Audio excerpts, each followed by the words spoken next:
Welcome back to Nick Lenz's Comic Corner, Classics/Non-Classics. This is episode number 788 and Doubleshot number 682. Two more Batman trades.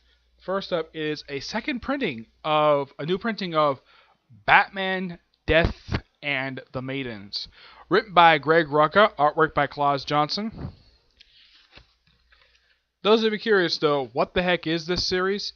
This series is the introduction, they choose to have prelude and backup story for Tita Comics number, I think it was 786, I think it was.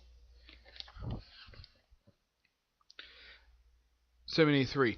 This series is the introduction of Nissa Riku, Nissa Riku, who is revealed in this series to be Talia al Ghul's older half-sister. Yep, because Roz slept with a lot of women over the years, so not surprising there. Yeah, character is a Greg Rucka creation. And the miniseries itself was released from 2004 to 2005. And the series is noteworthy for the death of Ra's al Ghul. And he stayed dead for a little over 2 years. Before he was resurrected by Grant Morrison, the resurrection of Ra's al Ghul storyline. Throughout the whole entirety of the series, we get to know a lot about Nissa and her Talia's first meeting with her, and her brainwashing Talia to her side, her killing her father in combat, becoming a new demon's head, though this didn't last very long. Now, Nissa was apparently, of course was really weird. If you read the Red Robin series, apparently she developed an attraction to Tim Drake. No idea why, she just did, probably because, her sister got Batman, so why not get one? I bet she probably thought, my sister got Batman, so I'll take one of the Robins. But the relationship never went anywhere. Yeah. And of course, Ubu. Typical Ubu. Yeah, Ubu is, if you don't know who this guy is, he is Raz's bodyguard. That is essentially what this guy is. He essentially is Raz's bodyguard. And, yep. And apparently, in present day, Nissa Ruko, she never took her father's last name, unlike on Arrow she did. Here she never did. Though on Arrow they reversed it where Talia was the older sister and Nissa was the younger sister. Yeah, on Arrow they reversed it. Here, Nissa is the older half-sister. Roughly she is, I'd say, a good 200 or 300 years older than her own sister. Yeah, she was revealed to be born back in the 1780s. Not surprising since Ra's is probably 1,000 years old already. And yes, Ra's has met Vandal Savage, in case you're wondering. Yes, he has. This by far was a fantastic story. And my guess is Rucka basically really wanted to kill off Ra's so badly, so he had him die. Killed by his own daughter, being stabbed in the heart. Yep. Though Grant Morrison later brought him back 2 years later with the resurrection of Ra's al Ghul. Which is a really good storyline. I will get my hands eventually on the trade. But this is actually really damn good. I'm going to give this book a 9.5 out of 10. Is that good? Next up, it is the finale for Batgirl and the Birds of Prey. This is Volume 3, Full Circle. Written by Julia and Shauna Benson. Probably sisters. Artwork by Rogo Antino and Marquino Teixeira. This collected issues 14 and 22 of the Batgirl Birds of Prey comic book. I should point out, though, 22 is the final issue of the whole entire series. This was ended this past May. As for why the series was canceled, I have no idea. Probably due to low sales. Yeah, apparently DC has been axing many series this year. This is one of them. Yeah, they canceled this the same month. I think it was, I don't know what it was. Yeah. Mostly there's a few different storylines in here. One is a storyline where the team goes to Paris for permission for Spiral. Though Huntress is offered permission back in Spiral, she turns it down because she loves being the Birds of Prey. There is a multi-parter dealing with a virus that hits Gotham, where it affects all the men, and this storyline is noteworthy for a big expansion of the group. Now, prior to the storyline, the group was made up of not only just these three, but also Harley Quinn, Poison Ivy, and Catwoman. But with this particular storyline, they added several women to the group. And this was revealed at the end of part 1. They added Gotham Girl, her first and probably only appearance outside of the regular main Bat books. Batwoman, spoiler, Cassandra Cain. And Wonder Woman. Now, when I first saw this, I'm like, yeah, this is a terrific idea. Having her become briefly a member of the Birds of Prey, brilliant stroke of genius by the Bensons. Brilliant stroke of genius. And, of course, Amanda Waller shows up in here to be a big party pooper, and she basically becomes temporary mayor of Gotham because she can, despite the fact she runs Belle Rev and the Suicide Squad. And also, at one point, she ran Argus. Currently, she does. I don't know who runs Argus right now. They technically have not revealed who runs Argus anymore because after Infinite Evil, it's rumored possibly that Steve Trevor may get the job back, but yeah, Jeff Johns never elaborated on that. They eventually revealed that the people behind this are a group of women who basically hate all men because their leader, Patient Zero, is possibly the world's oldest woman. Yeah, because she hates men because her father exploited her immunity. Okay, so what? And because apparently Amanda Waller can prioritize emergencies like helping people on construction sites. Yeah, prioritizing emergencies basically is, well, he thinks, oh yeah, let's not do anything. So basically the Birds of Prey act like, basically they're temporarily the emergency services for the whole entirety of Gotham City. So Wonder Woman pretty much just helps rescue a bunch of construction workers, which it was construction acts anyways. And apparently because emergency responders are not available for some stupid reason, because Amanda Waller probably sent them someplace else. Oh yeah, because Mercy Hospital got filled up, they sent everybody else to a stadium. Yep, a stadium. And Poison Ivy, the reason why she's there is so she can help out with a cure. Just a second.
My apologies being away for a while.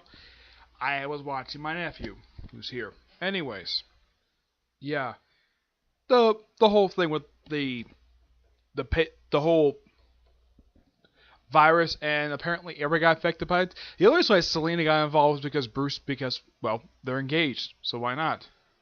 The finale story, which is called Full Circle, is a story where um, they kind of follow up what happened with the first couple arcs, anyways.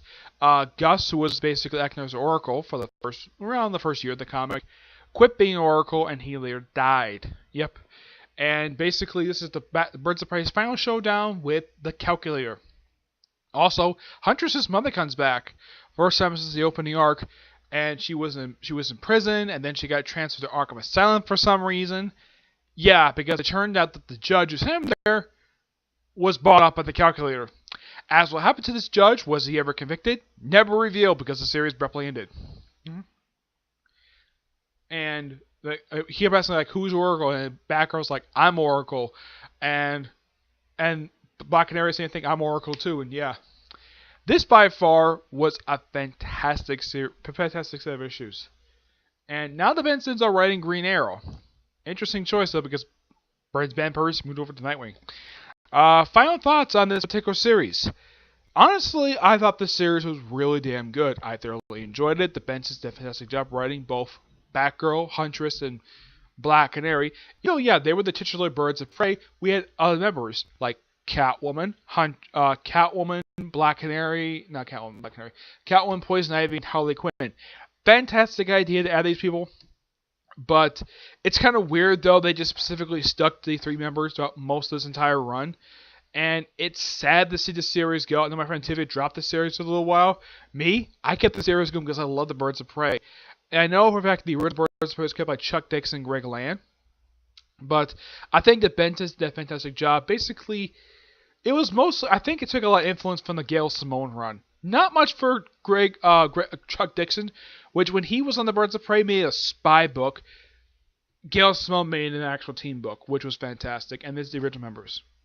What are these three people done since then? Well, Batgirl's still doing her whole thing in her own book, will occasionally pop up at the comics. Black Canary is basically stuck in Green Arrow because Just Like America ended. Huntress has been popping up in a few of the books. Yeah, she's been relegated to a guest star in other people's books. Like she popped up in the final arc of the Hellblazer. She's popped up in another book soon. Yeah, she just pops up in other people's books for like no reason at all. Heck, when this series was coming out, she popped up for a couple issues of Nightwing. Yep. But I loved this series. It was really, really damn good. I give this book a 9.5 out of 10. I give the whole series pretty much the same rating, 9.5 out of 10. Okay? So that's really it for this episode. Stay tuned for whenever you get a chance to another episode, which will be episode number 779, and Doubleshot number 683, which would be a couple more trades, okay? But you'll find out in the next episode, okay? To see you there. Bye.